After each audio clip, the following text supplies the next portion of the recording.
everybody, it's Doug here. Welcome back to the channel. Welcome back to our next episode of Darkest Dungeon, the board game, where we are in the final dungeon of the first third of the game, where we're heading towards the Necromancer. We're going to take him on, hopefully very soon. Just for the sake of time, and in this episode, I did pre-populate some things just so we can get going. We have gone into a treasure room, and that treasure room is the torture chamber. You can see some spots here. There's a location. Where are these locations? Oh, it's right where we're at. As long as we stay in this area here, yeah, right where we're at, in this room here, we're going to have an unholy aura. Heroes in this area can't heal or be healed, so we got to get out of there. Only one exit out, and luckily these locations can take 4 characters, but there's going to be 2 enemies in here. Let's see what those enemies are. Like I said, we're going to get right into it. No point in wasting time on this. We're just going to dive right in and see if we can beat the day here. Now, we're all stocked up. I just reminded myself of the different various creatures, or sorry, items and quirks that our characters have. And I do need to remember them because it is important. But we are about to get into this battle, and it might be, if you can see on the map here, it's either going to be our last room here, or we're going to have to come all the way back here. I'm looking forward to finding out, because maybe we can get some good luck. There were 3 treasure chests in this room. That is helpful. So our first enemy is going to be a bone defender. He's going in the front. Next enemy is going to be a bone courtier. He's going in the back. He's probably going to be all undead at this point. No, a madman. He's going in the back. I hate madmen. We got to kill that guy. They're awful. And a bone soldier. So we are getting down to the point where most of the enemies are going to be undead. Now I think I have all of these characters ready to go. Let me quickly go through. I might need a madman, but I'm going to get him populated and put on the board right now. Okay, everybody, here is our selection of critters. They're all set up and ready to go. We have the 2 warriors that are basically blocking our way, the 2 fighters, the bone defender and the bone soldier. We got to take care of them quickly. The bone defender's actually kind of tough. He's got armor, and he's got some pretty big hits. The bone soldier is easier to take out. The madman is awful. We got to get to him quickly. We'll see what we can do there. Maybe, I think I'm going to send, if I can, I think I'm going to send the grave robber right to him and take him out in the face. So anyway, I'm just shuffling up the cards here. We're going to get going. And remember, we're doing the face the threat scenario. I still have the ability to rest, and after, I can't remember if you can rest before or after you scout. I gotta look. If we can scout and then rest, that would be ideal, because I want to know if we're heading into the last room or not. But let's see who goes first. It is going to be the bone defender, so let's take a look at him. He is in the front rank, so he is going to roll a die, and we're going to see what he does. It's going to be one or the other here. He rolled a 6. So a 6 is going to be his first ability, Axe Blade. It has a 0 range. Here's some good news. He's not going to act. 0 range, AC 8, but he can't get in the room because only 4 people can be in that room. So his turn is a bust. That is great. He has 0 range attack. That's what he chose to do. He couldn't get in there, so he did nothing.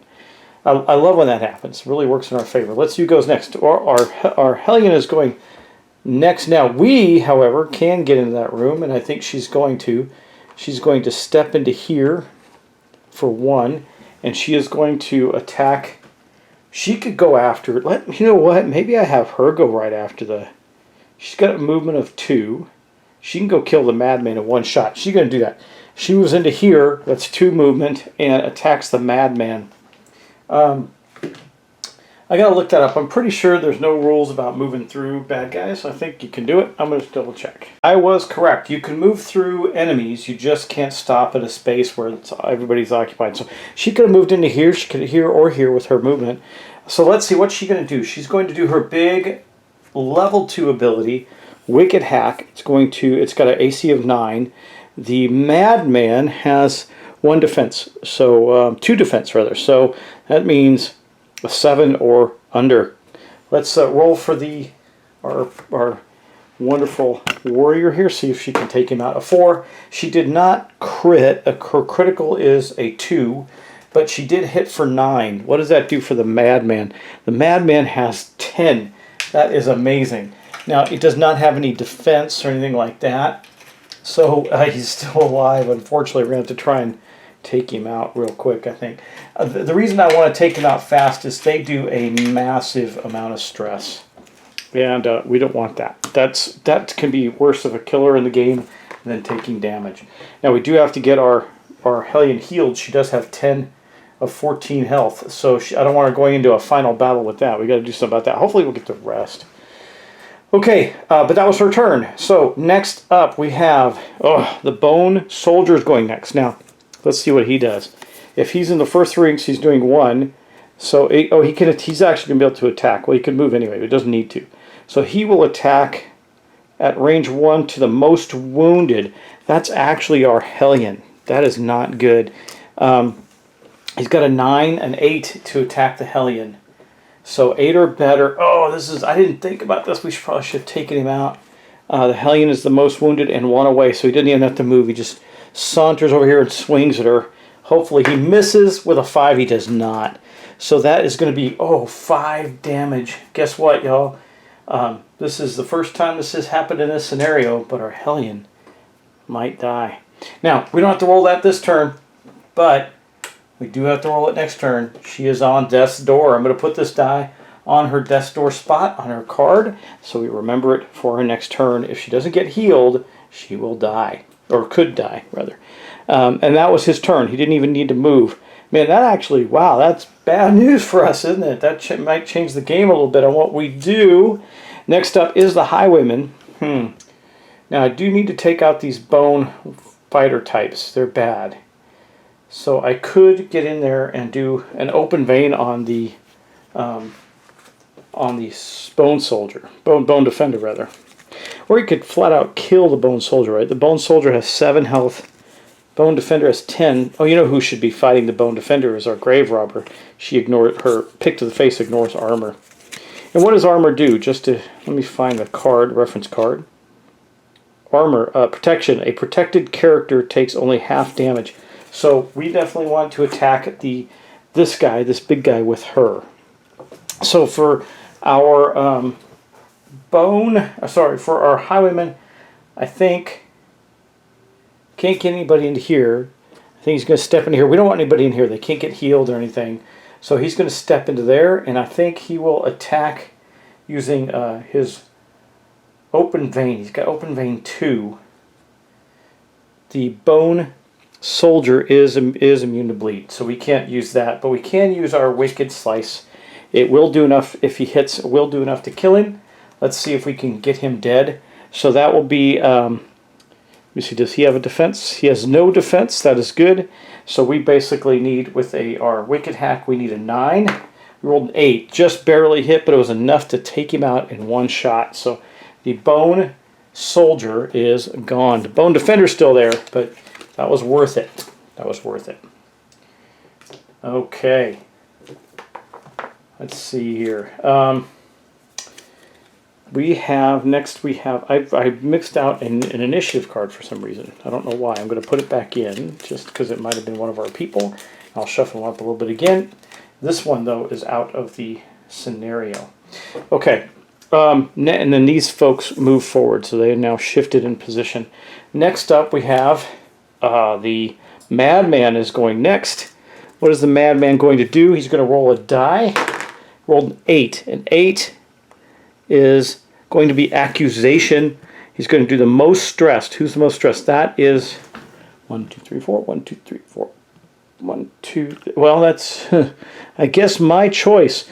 I guess he will try to get to, since it's an even tie and it's most stressed in range 2 is what the ability is. He will just, I guess, attack her because she's in the advanced stat, or advanced, aggressive stance, rather. So he's going to attack her with that, since they're all, just double check that, 1, 2, 3, 4, 1, 2, 3, 4, 1, 2, yep, they're all at 4 stress right now. So, okay, that means that accusation is going to it requires a 10. The Hellion has a 1 dodge, so it's a 9 or better. A 3 is not a crit. Okay, good. Only has a crit of 1. So we are going to take 1 damage. You know what that means? Death's door is happening right now. Come on, no, no, no. Okay, good. Woo! Every time we take damage now, we're going to possibly die. As long as they keep hitting her. We got to heal her quickly. Okay, and then she's going to get a debuff. And this is why I hate these guys. I hate them, hate them. The debuff isn't the big deal. It's the next part of that attack is +2 stress. So we get a debuff, but she goes up to 6 stress. That is really, really bad. But that's the end of his action. So the end of his turn, we are good to go there. Who's next? It is the Grave Robber. The Grave Robber is not going... Well, if I move there... There's three people in that space. We're going there. So we're going to go there, and she's going to do pick to the face to the bone... The big bone defender. Because it ignores armor. So she has a 9 to hit. He has no dodge ability, just armor. So her mighty pick can blast right through the armor there. Let's see if she can do it. A 7, she did not crit, but she did hit. So the pick to the face is going to do only 4 damage. That's not great, but it's better than a sharp stick in the eye. So we'll take it. And that is going to be her turn. At least she didn't have to worry about the armor, I guess, but it's also not that much damage. So let me get out a couple more health tokens. 4 damage on the bone defender there. Okay, next up, hopefully it's the best. No, it's going to be the Courtier. The Courtier is in the archery position, so it is going to use Tempting Goblet, most stress at range 2. It can hit the Hellion again. Hellion is now most stressed. So that is who it's going to hit. The attack is it's a 10.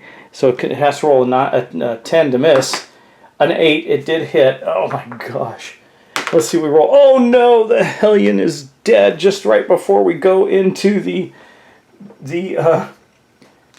room, the next room, which I don't know. We might have to trek back and get somebody else to join us. The Hellion died. That is terrible. This makes this fight a whole lot worse. And then last but not least, the Vestal goes. I was going to do some healing on the Hellion, but we failed in our charge. She has been killed.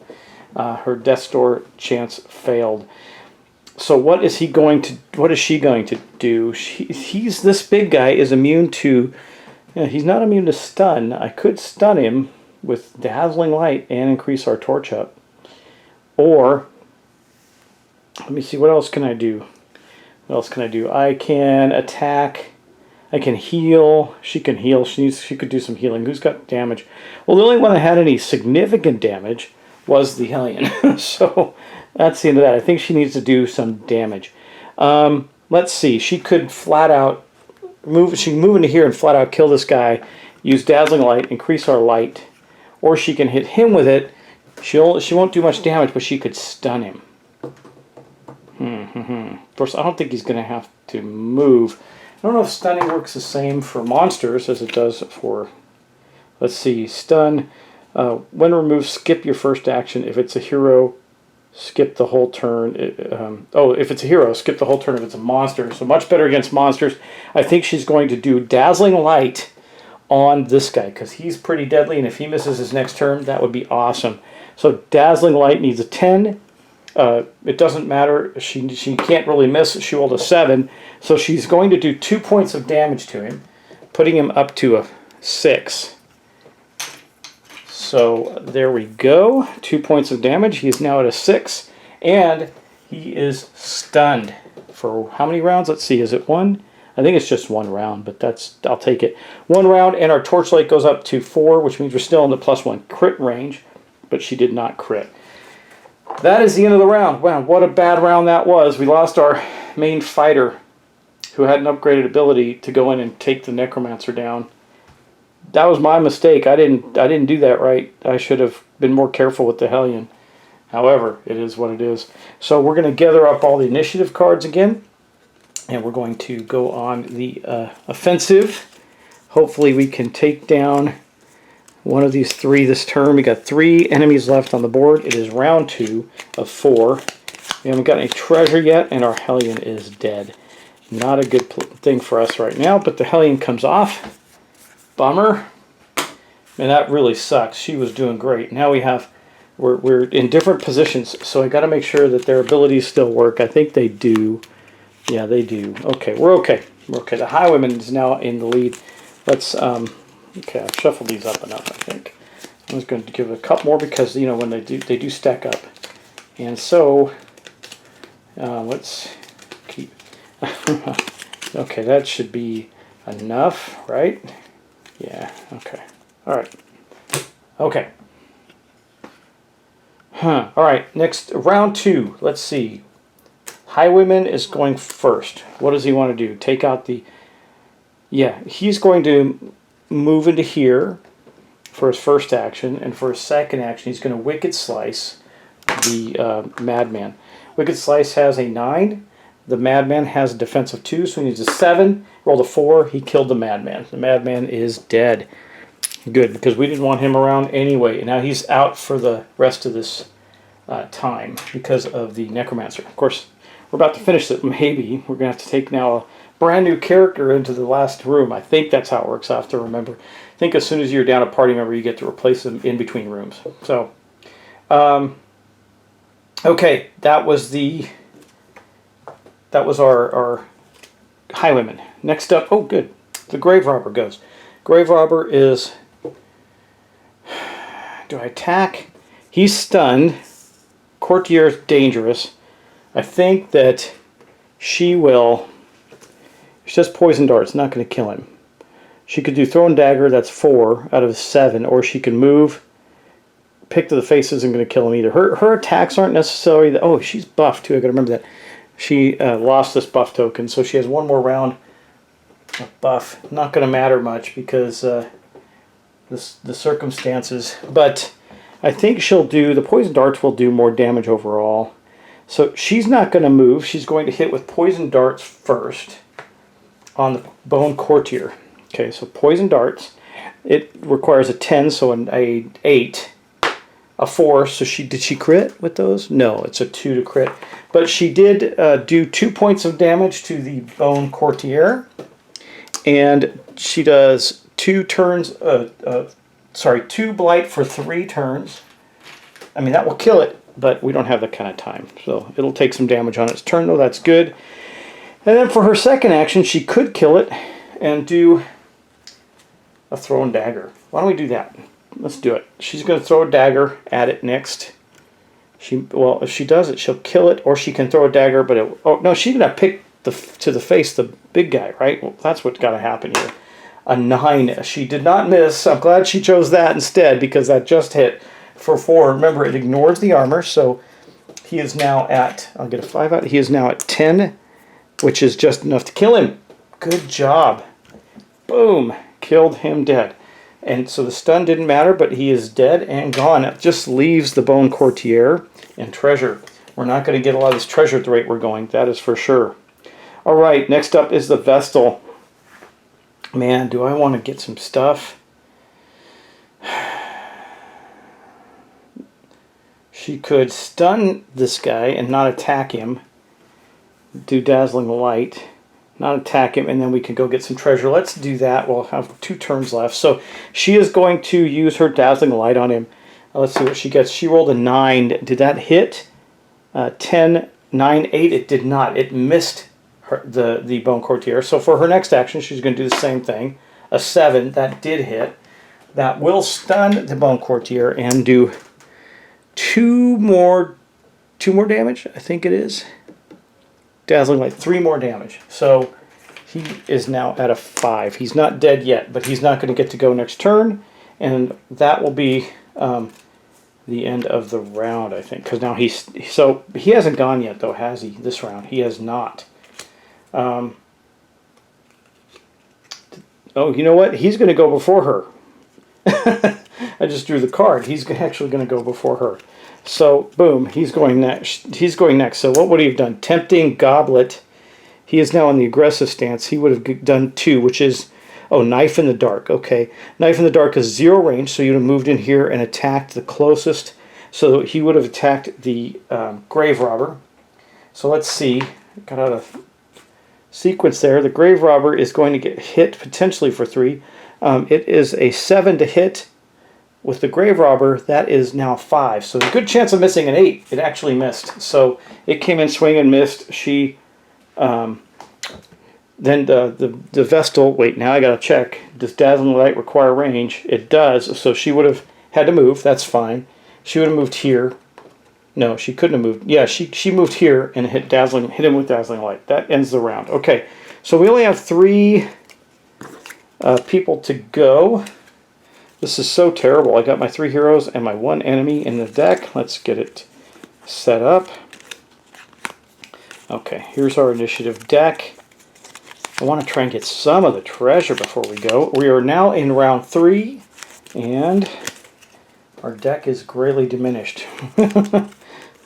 Okay, well, so let's go. We got first the Highwayman. The Highwayman is going to open this chest. We're going to get a D10 gold or provision.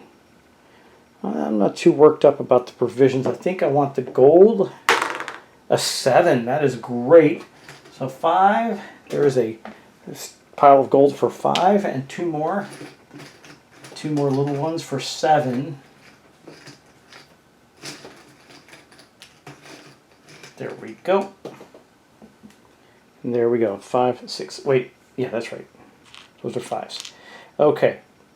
So we have 10, 13 gold now. That's good. And for his next action, I think he'll move in there in case we need to take some hits from the Bone Courtier. Okay, next up, let's see who goes next. It is going to be the Bone Courtier, who is stunned. So the stun comes off. I think we're going to have to kill him next round. There's no question about that. So stun comes off, and his turn is over. Next up, we're going to have the... Wait, wrong card. It doesn't matter. They're both going to be heroes. I should have pulled the wrong card. It should have been one of the hero cards. Let's just do that. Okay, they're going first. So she is going to go 1, 2, and pull this one up. It is a provision die. Let's see what we get there. We get bandages. That could be helpful. And then last action. Man, I should probably heal somebody.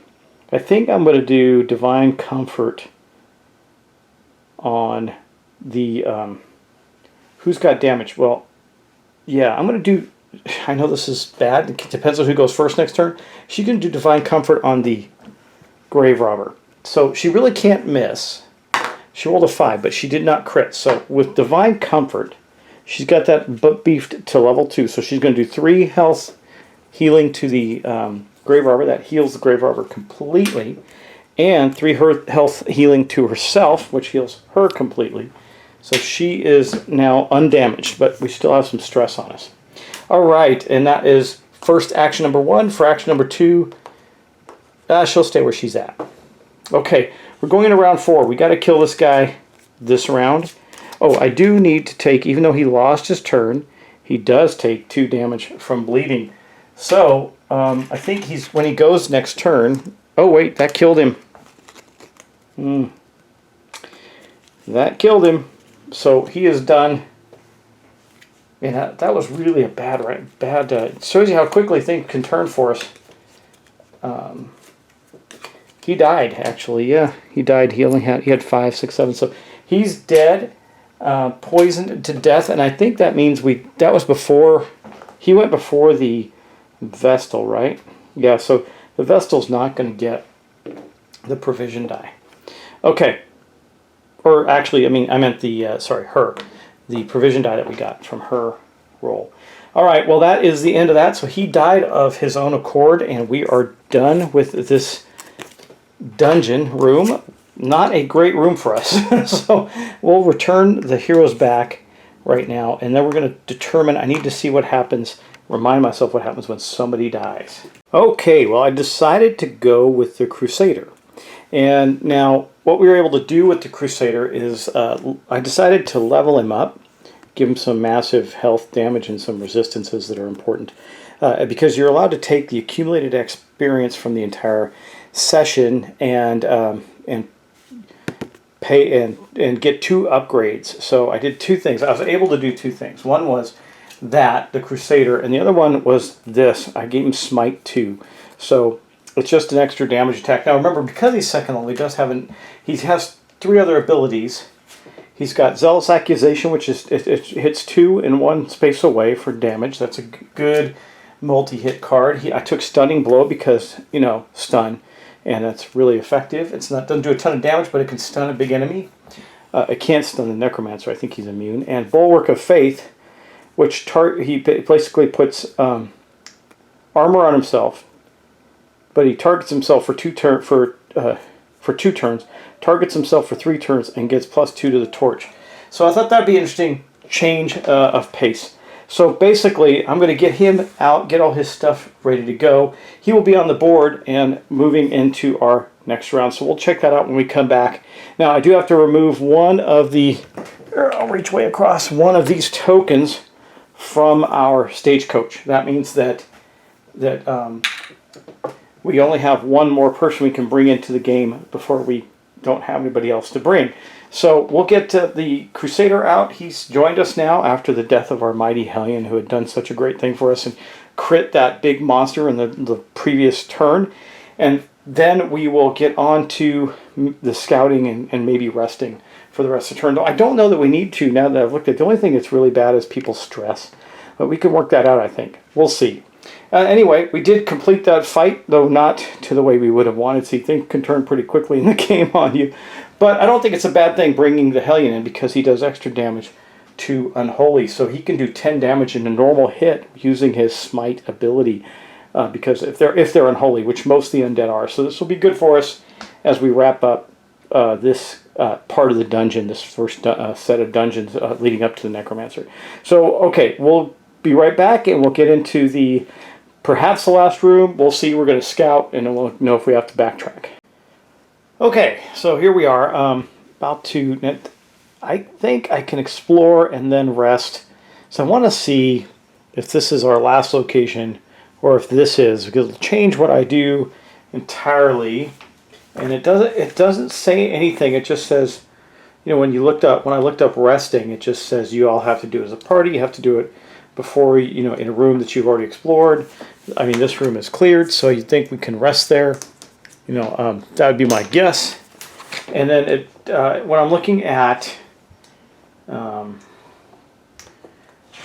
exploration, you know, you can scout.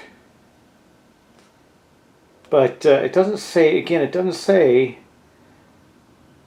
that you have to move on after you scouted. You reveal the rooms, you scouted them out. And then I think you can rest. So I think we're going to do that. So everybody's going to take a stress. That's bad, because everybody's kind of stressed out. We're at 1, 2, 3, 4, 5 on the rogue. We're, of course, now on 1 for the Crusader, because he's new to the party. We got 1, 2, 5, and 6. Man, we're getting up there. Was that 6? 1, 2, 3, 4. No, it's 5. So everybody's at 5 right now. So we're going to explore. It means we're going to do this, but before, we're not going to... Oh, it is our... Okay, well, there's our answer. We are going in to fight the Necromancer on the next round. So that is going to be interesting. What that means for us is that we're going to set up for that, but I do think we're going to burn our firewood since we have it, and we're going to rest. Might as well, right? We got 12 points to spend. So if I go down, I'm going to start by going down 1, 2, that's 2, 4, 6 stress, because nobody's hurt, so it's all stress. I got 6, and then I could put the Crusader back down to nothing, but I think we'll put 6, 8. The Highwayman's down to 1, 10, 12. Everybody's at 1 stress going into this new thing. We used all 12 of our points at the camp. I think that's okay. Tell me if it's not. I don't think it's going to change the outcome regardless, but we do have to move, which means we are going to be rolling 4 dice. It means we could have some things happen here. So let's roll our exploration dice as we move into the next room. All right. Well, our new Crusader gets to roll the first die. He's getting enough food. I do have provisions. Great. Highwayman gets nothing. That is fantastic. The The Grave Robber gets, gonna have to take some stress and damage, and nothing for the Vestal. That is fantastic. So we get out our handy dandy reference cards and we see what we got. So let's check it out. Here we go.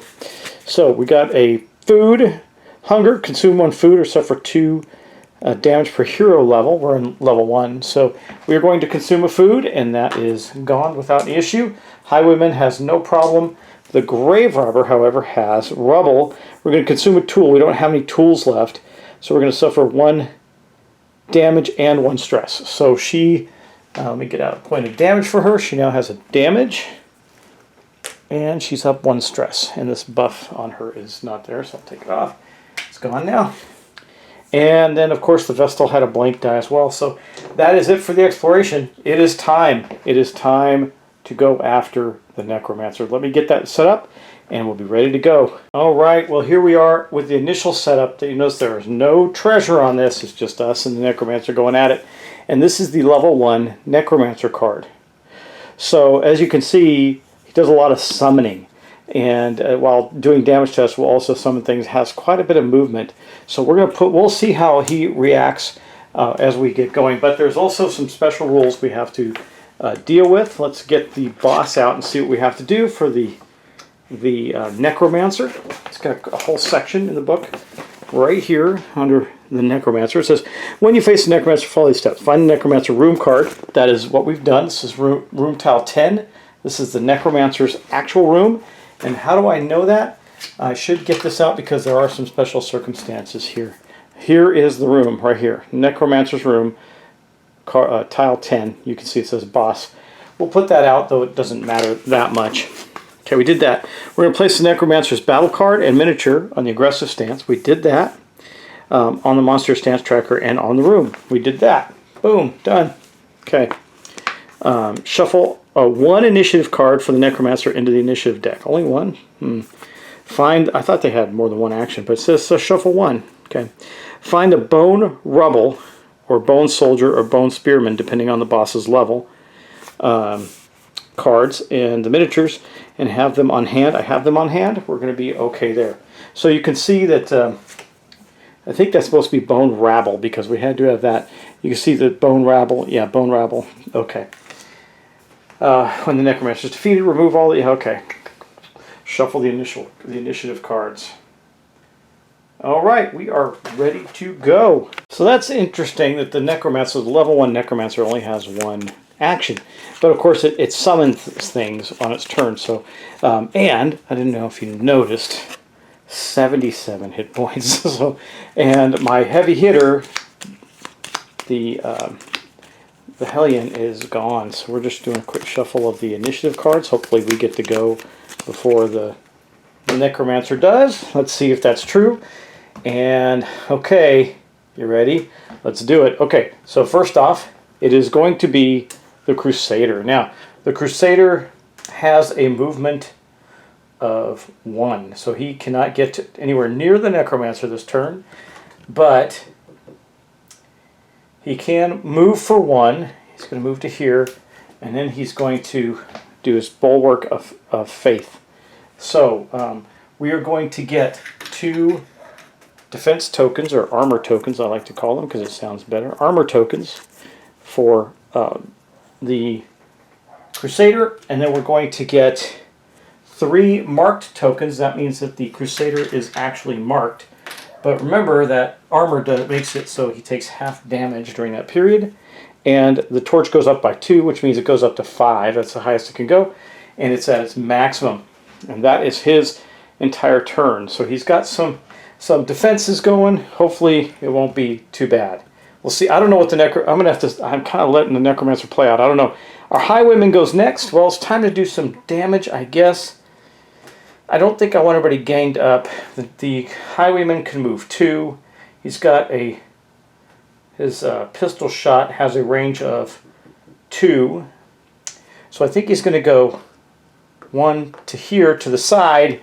He's going to take a shot at the Necromancer. Now what does that mean for us? Well, that means he's going to, first off we're going to get the dice bowl out. He's going to roll and see if he can hit the Necromancer with his pistol shot. His pistol shot has an accuracy of 9. The Necromancer has 0 defense, 0 dodge, so it's just going to be a 9 or less. So we get a 4. A 4 is not going to be a crit or anything, but that is going to do 7 damage. Let's just double check, make sure the Necromancer has no armor. Does not. Okay, so 7 damage to the Necromancer. And I'll put that right above the Necromancer's card. 7 damage so far. Okay, boom, and that is the Highwayman's turn. Now, in a boss fight, you do not use the turnaround marker. It goes as many rounds until you're dead or it's dead. And by the way, if you didn't see it, this is my painted Necro right there.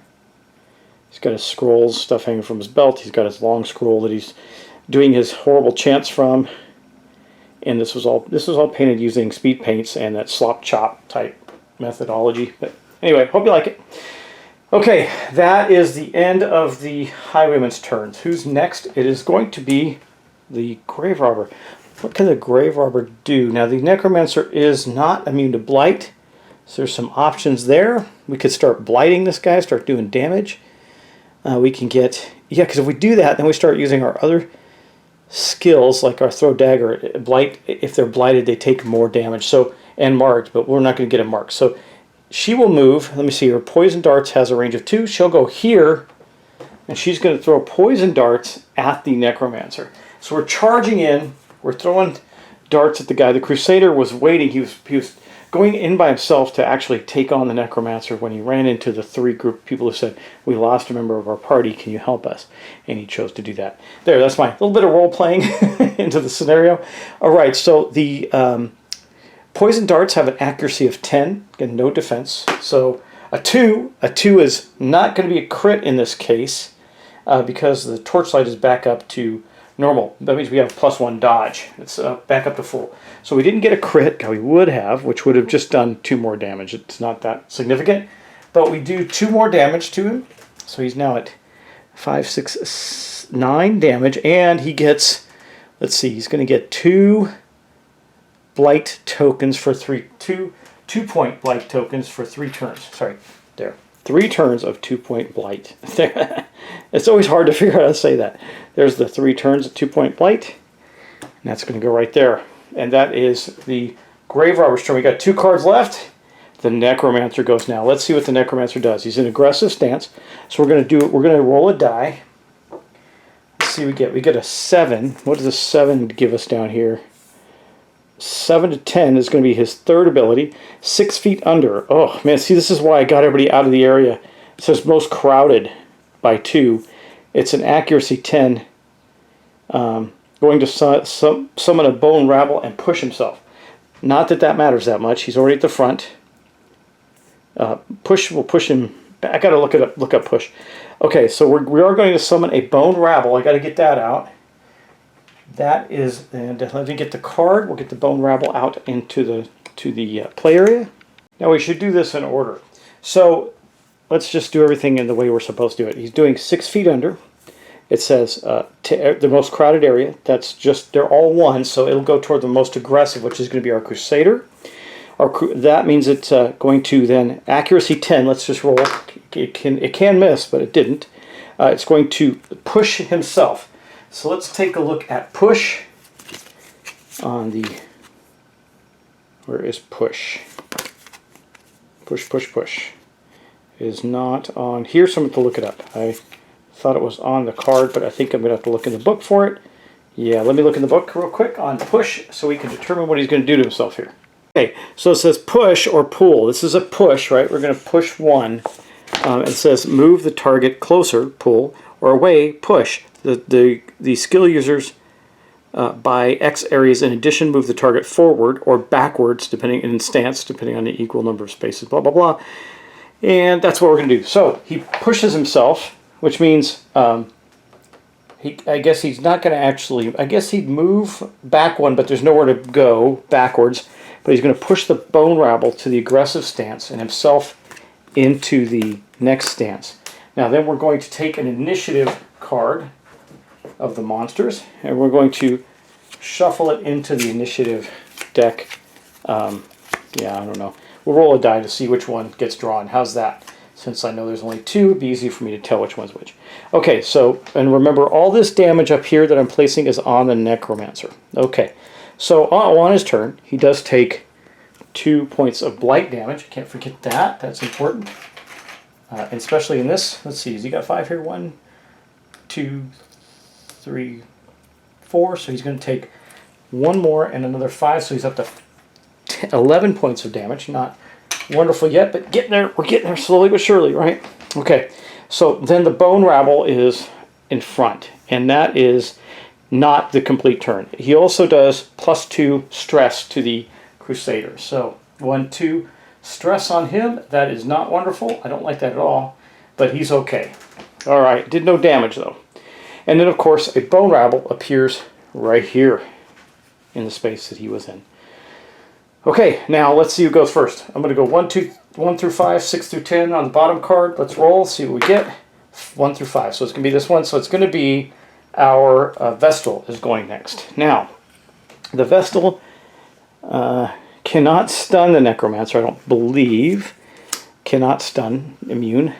So can stun the Bone Rabble, who's immune to bleed, so all of our bleeding stuff doesn't work on that character. But we can stun it with Dazzling Light. I think that might be... Everything else is healing, Divine Grace, Divine Comfort. Actually, we got Divine Comfort too, but everybody's healthy. We don't need healing. So I think she's going to do Dazzling Light on... Well, it's got a range of what? It's got a range of 1. So she's going to have to move... I guess she'll move up with the Crusader, because he's going to move 2 in his next round. And she'll hit him with Dazzling Light, and just so you remember, she's got it upgraded to 2 right now. So it's going to be a 10 to hit. The Bone Rabble does not have any dodge, so it's just going to be 10. He's got 1 dodge, because, well, that's the heroes get an extra dodge, not the enemies. So we rolled a 4, not a crit, but we did do 3 points of damage and stunned the Bone Rabble. That is good, because it hasn't gone yet. So it's going to lose its turn, and it's going to take 2 points, sorry, is it 2 or 3? 3 points of damage. The base one was 2. And that is the Bone Rabble getting smacked. All right, well, there you go. That was helpful. And that is going to be our Vestal's turn. Now, as luck would have it, it is the Bone Rabble's turn. The only thing that the Bone Rabble does is take off the stun token. All right, now we got to shuffle up all of our cards again and go to the next round. Let's do that. So far, I don't feel completely stressed out yet. Looks like we are okay. But now there's 2 monsters, and there could be more. There could be up to 2 more monsters if we don't keep killing them. It'll keep summoning them, I believe. Okay. All right. I think that's good. Give it one more cut just for posterity. There we go. What do we got? We got the Crusader. This is fantastic. Now, I kind of want the Crusader to go in. Can't get to the Necromancer yet. So I think he'll just move into here for his first action. This action can hold 3 people. So then he might as well attack. The only thing he's got is Zealous Accusation. It doesn't do that much damage, but he can smite the Bone Rabble and kill it. I think that's what we're going to do. We're going to smite the Bone Rabble and see if we can put it down. Okay, so here's our dice bowl. Let's see here what we get. Bone Rabble, right here. Let's kill it. We're going to smite it. Smite 2 has an accuracy of 10, so it's 10, and it's unholy. So if he hits it, he'll do 10 damage and just obliterate it. A 4, he does. He obliterates the Bone Rabble. It is already gone because it only had 3 hit points left. Anyway, so we'll move that aside. It is gone, and the Necromancer goes back to first position, and that is the Crusader's turn. Now I got to take off 1 mark and 1 armor, unfortunately. Hopefully we'll put those back on him soon. That would be awesome. And that is now his actual end of turn. Okay, let's see who goes next. Now if I do get the first card, it's going to be the Necromancer. I do not. It is the Highwayman. Does the Highwayman go all up on him? Might be worth it. Might be worth it. He can do... Now the Necromancer can bleed. We're going to go to this. He's got a movement of 2. He's going 1, 2. He's going in there with the Necromancer. He's going all in on it. We got to kill it, right? We got 70 some odd hit points. We're getting down there already. Oh, I forgot he does have a damage on him. Just one, though, the Highwayman. He's going to do, I think he's going to start off with Open Vein. Going to give him a 7. Crit on a, oh, he crits on a 1, so if he rolls 1, he's going to do 12 damage. Let's see what he gets. A 6, he does not crit, but he does hit for 7 points. Take out another 5. There we go, 5. So he's up to 15, and we got to get 2 more out for that. 1 and 2. And this is the cool part. He is now going to bleed for 3 turns for 2 points each, just like the Blight. So we can keep, if we can keep that coming, we are going to whittle him down through just massive dot effects. Damage over time. If you play video games, you know what that is. And that was his turn. So he moved in there and attacked. Good job. I have a feeling one of us is going to get slammed, but we'll see. Okay, next up, we got the Necromancer. What is he going to do? He's going to roll a die. See what he does. He does a 6. I think that's the same thing as before, right? 4 to 6 is number 2. Nope. Okay, the Crawling Dead. Oh, this is actually... So it says he's going to do the most crowded 2 with a range of 2. Huh. Remember, these ranges are exact. If it says 2, it's got to be 2. He can only move 3. He can move 3. So can he get where... Yeah, he can. I guess he would do this. According to the rules, he would go to where he can attack the right person. So there's no space that's crowded. So his next target would be the Crusader. Or would it be the Vestal? I got to think about that. Just a moment. It says the monster will move up to its maximum area and speed to get to where it needs to go if it can, and it can. So it's going to go 1, 2, 3, or it can go straight back here. 1, 2, 3, and target the Crusader with this attack. So that is going to be this attack's AC 10, which means it needs an 8 or better to hit because we have 2 dodge right now. Because of the light and our dodge ability. It rolled a 9 and missed. Oh my gosh, it missed. Okay. Well, I think it still does this part. It just doesn't do the damage. I'm going to check that as well. Okay, my understanding is if he misses, the summon does not take place. So we're going to run with that. He missed. He does not have a summons. So the next one is going to be the Grave Robber. I think... when he did that, I didn't do the damage again. So 2, 4 damage right there. 2 blight, 2 bleed. So I'll take another 5. Actually, I'll take a 10. Put that there. Put another 5. And let me see. What damage did we do? It was 4, right? 1, 2, 3. We'll take that out. Is that right? 15? No. Wait, hold on. All I did was replace the 10 with 2 5. So what damage did we do? We did 4. Right. So we're going to do that and take one of these away. There we go. Knew I'd get it right eventually. Okay. Now it is her turn. She is going to probably poison him again. She's got 2 actions. She's not going to move. Both of her actions are going to be range 1 to 2. So for her first action, she's going to throw poison darts at him again. A 3. Man, if we could have critical, but we didn't. Let me see. Does she have any abilities? No trinkets or anything that can help here. She does not. Okay. So she didn't critical, but she did hit with poison darts. That does an additional 2 damage. Okay. So we'll do 2 more. Now, the way these stack is you're not going to put the other 2 points on top. You're going to take 3 more, right? 3? Yeah, 3 more 2 blight tokens, and you're going to stack them next to them. They're going to fade off as in the stack that they're in.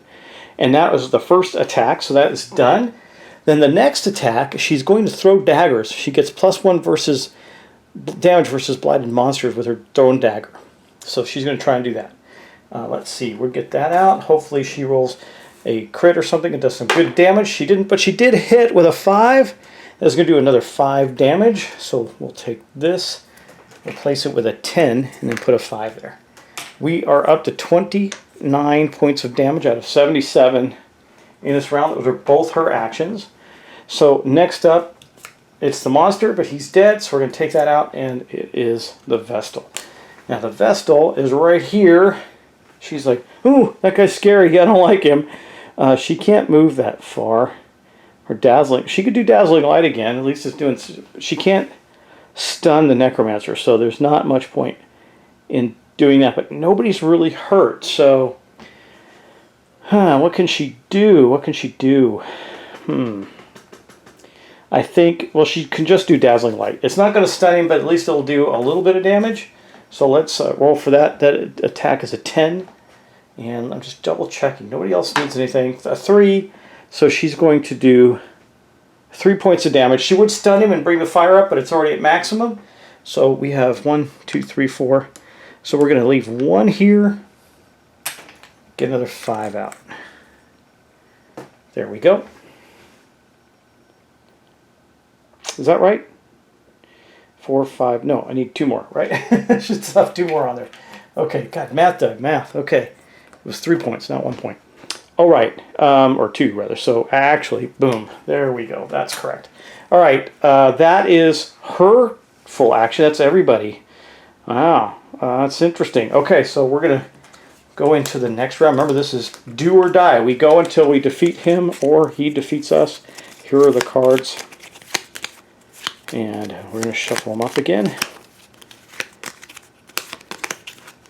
He's gonna run back and forth and summon things.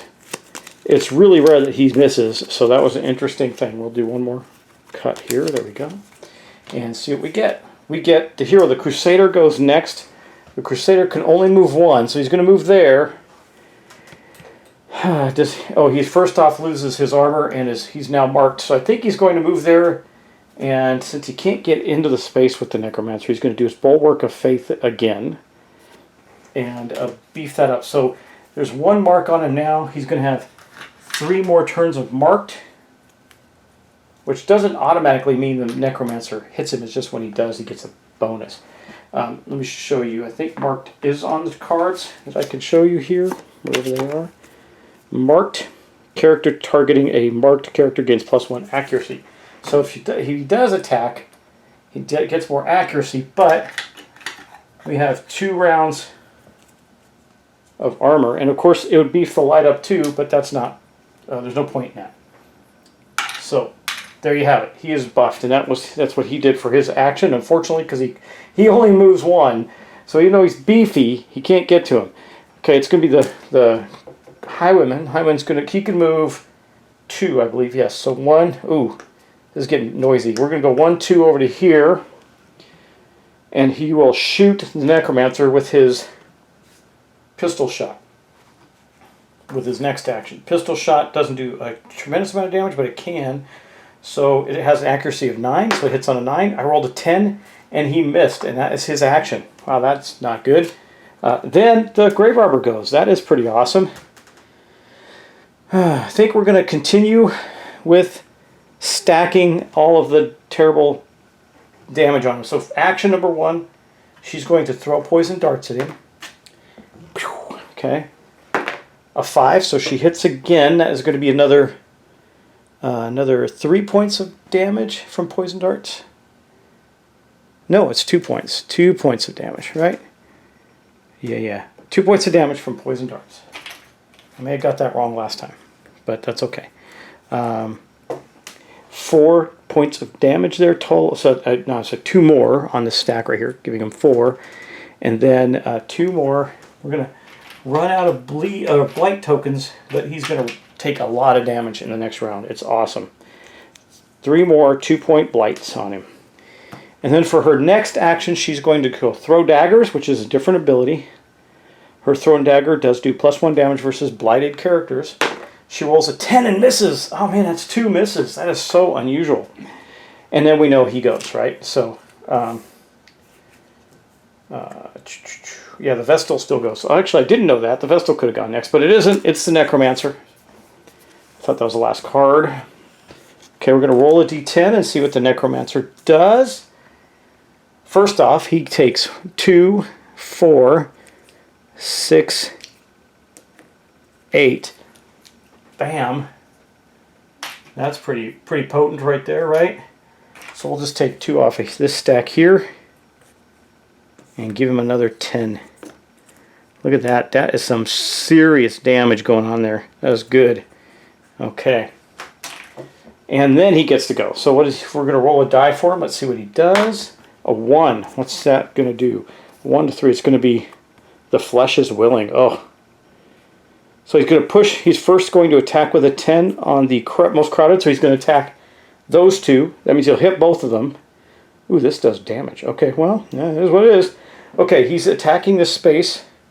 He needs a 10. So a 10, 9, 8 to hit either one of them.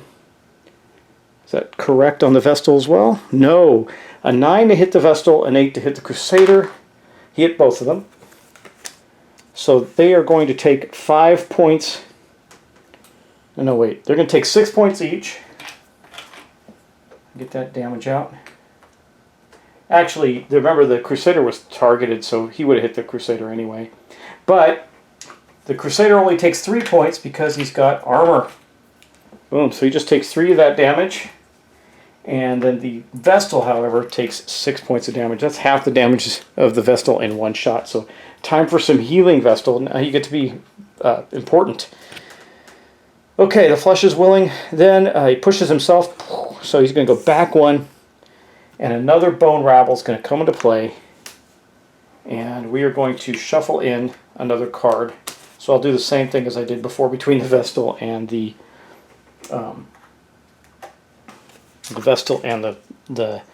Bone Rabble, which appears right in their space. Yeah, yikes. Okay. Throwing dice around. All right, let's see what happens here. So the Bone Rabble appears 1, 2, 3, 4, 5, 1 through 5, 6 through 10. 3. Okay, 1 through 5 is going to be the Vestal. Okay, the Vestal does not want to attack. She needs to do some healing. I think she's going to do in her space for her first action. She will do Divine Comfort 2. Okay, it has a AC accuracy of 14. She's not going to miss. She rolled a critical. Oh, that is awesome. So she loses a stress, as does the Crusader, who had the highest stress at the time. They're both going to get 4 points of damage removed. That means the Crusader's back to full health. And then she will get 3 back. So, not at full health. But she's still got 3 damage on her. But that's better than Sharp Stick in the Eye. And then she still has another action because she hasn't moved. She could do Dazzling Light on him, on the Bone Rabble again. But I think we can kill him. I don't want, you know what? I don't want to focus. I want to focus the big damage on the big guy. So we're going to do this. She's going to do Dazzling Light 2. Has an accuracy of 10. The Bone Rabble has no defense. A 4, not a critical, but it does 3 damage to the Bone Rabble. Okay. And 1 level of stun, which means we succeeded again in neutralizing the Bone Rabble. That was her turn, her full turn. So the Bone Rabble basically unstuns, and that's his entire turn. Good job to the Vestal. Alright, we're back around again. This is a long fight, y'all. I'm worried about it. Okay, we should have 3 and 1 monster card. 2 monster cards in here. Alright, there we go. We got them. Okay, let's shuffle them up and see what we get. Now, we didn't kill the Bone Rabble, so we'll see where this falls. And the Bone Rabble went last, so if he goes now, he will get to go. Okay. Alright, there we go. Shuffled. And it is the Crusader. Crusader is going to step into here for sure and do a Smite 2 on the Necromancer. Now, the Necromancer is listed as unholy. That's good news. This hit has an accuracy of 10. And we'll do 9 if it crits, which is only crits on a 1. We'll do 9 as 16 damage, but it also gets +2 versus Unholy. So let's see what we get. A 6, so just a hit, not bad, but 9, so it does 11 points of damage. Another 10 to the Necromancer. There's 11. So we're at 1, 2, 3, 4, 40 out of 70, 50 out of 50 some out of 70. We're going to beat him. Pretty cool. That was action 2 for the Highwayman. So we're going to go to the next character. Let's see what he does. It is going to be, oh sorry, for the, that was the Crusader. The Highwayman's going to go, we're going to go 1-2 into there, and he is going to Wicked Slice, sorry, not Wicked Slice, he's going to Open Vein on the Necromancer. A 4, not a critical, but 7 points of damage. And he's going to do 2 bleed for 3 turns. That is pretty awesome. I'm getting the bleed out. And I got to get the 7 damage out. I think we got this guy. We're going to blow him away. Now, there's another stack. We're going to do 5. What do we got here?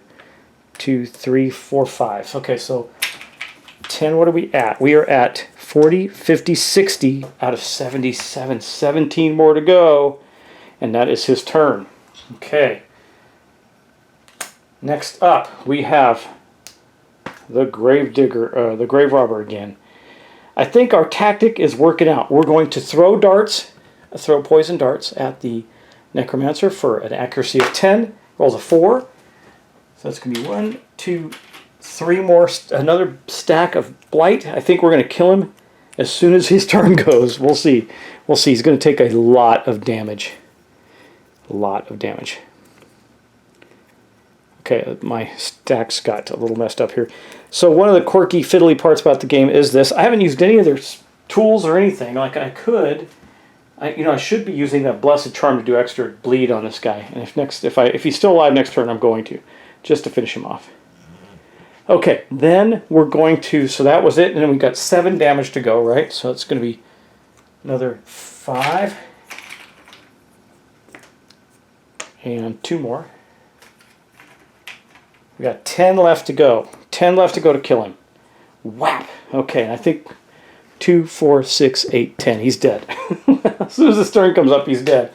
Which is right now. So, actually, the Bone Rabble is going first. So the Bone Rabble, his attack, he's in the aggressive stance. So he's going to do Bump in the Night. He's going to target a closest at 0. That's going to be the Vestal. He's going to hit the Vestal for, let's see, 6, 7, or accuracy of 7, so an accuracy of 6. Roll a 5, so he does hit for 4 more points of damage on the Vestal. I will take a 5, take one of the ones back. She's at 7 damage, so she's really hurt, and there's no other effects on that. So that's all it is. And then next up is the Necromancer. So the first thing we do is go 2, 4, 6, 8, 10. And I think that's going to be 10, 20, 30, 40, 50, 60, 75, 7. The Necromancer has been killed. That means that all heroes are going to receive 3 experience points. And we vanquished our foe. Bam! That was easy. The first boss, we had some beefed up characters going in. So that was actually felt super easy to me. It felt like just a matter of time. I don't know if that's intentional on the first boss, but it certainly doesn't feel that way in the video game. By the way, I got another little game I'll be playing right after this to showcase it, because to me it almost captures the feel of Darkest Dungeon more than the Darkest Dungeon board game. It's called Marching Order. We're going to get that and play it. It's going to be a lot of fun. But in the meantime, we have killed the Necromancer. I'm going to do one more video where we go back to the Hamlet and take care of that. And then I'm going to save our characters and all their stuff, and we'll be done with this series of going after the Necromancer. I know that seemed a little anticlimactic. I think if it was a higher level Necromancer, it would be a lot tougher for us. But it was pretty good. And there again is the Necromancer himself. Might be a game you want to house rule some, I'm not sure. But anyway, we'll wrap it up here. Thanks for watching. Thanks for subscribing. And I really appreciate it. We did have 1 death in the dungeon. That's not so bad. We got to level up the Crusader anyway, so he's in a tougher position. But I will talk to you in the next one. Take care, and we'll see you soon. Bye-bye.